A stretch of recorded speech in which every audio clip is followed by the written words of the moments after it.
চন্দ্রিমা ভট্টাচার্যের পদত্যাগ আর তাই নিয়ে বিরোধী দলনেতা ঋতব্রত বন্দ্যোপাধ্যায় তিনি বলছেন, বারবার মুখ পড়ছে কালীঘাট তৃণমূলের। রাজ্য সভানেত্রীও ইস্তফা দিলেন। যাদের নাম ঘোষণা করছেন খোঁজ নিয়ে করুন। কমিটিতে যাদের নাম ঘোষণা করছেন তারা আদৌ থাকবেন তো? কালীঘাট তৃণমূলে আরো ভাঙন, জল্পনা বাড়ালেন ঋতব্রত বন্দ্যোপাধ্যায়। যারই নাম ঘোষণা করছেন একটু খোঁজ নিয়ে করুন। মানে এই যে বারবার মুখ পুড়ছে এটা ভালো নয়। মালাদির নাম ঘোষণা হলো, সায়নীর নাম ঘোষণা হলো, তারা অন্যত্র চলে গেলেন। চন্দ্রিমা ভট্টাচার্য তার নাম ঘোষণা করেছিলেন, তিনি 1 মাস তো সভানেত্রীর ভূমিকা পালন করলেন এবং প্রতিদিনই তিনি অফিস করতেন। তো তিনি আজকে পদত্যাগ করলেন। ন্যাশনাল ওয়ার্কিং কমিটির একাধিক সদস্য পদত্যাগ করেছেন।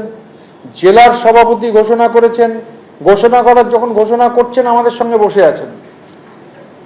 রাজ্যের মেম্বার আছে লিস্ট, যার নাম লিখছেন, যার নাম ঘোষণা করছেন, তিনি আমাদের সমর্থন জানিয়ে গেছেন তার আগে। এই যে খোঁজ না থাকা, মানে প্রাইভেট লিমিটেড কোম্পানিতে একটা বিপর্যয় হওয়ার ফলে তো প্রাইভেট লিমিটেড কোম্পানি আর তার যারা দু চারজন ম্যানেজিং ডিরেক্টর আছেন, কুইজ মাস্টার মার্কা ম্যানেজিং ডিরেক্টর, এরা ঠিক ঠাউর করে উঠতে পারছেন। আর গ্রাউন্ডের পলিটিক্স সম্পর্কে যেহেতু এদের কোনো খবরাখবর নেই, আমার শুধু বিনীত অনুরোধ, কারণ নতুন নতুন নাম ঘোষণা হচ্ছে, আবার যদি কেউ পদত্যাগ করেন আবার নতুন নাম ঘোষণা হবে। আমি বিনীতভাবে বলতে চাই যে মুখ পোড়াটা ভালো নয়।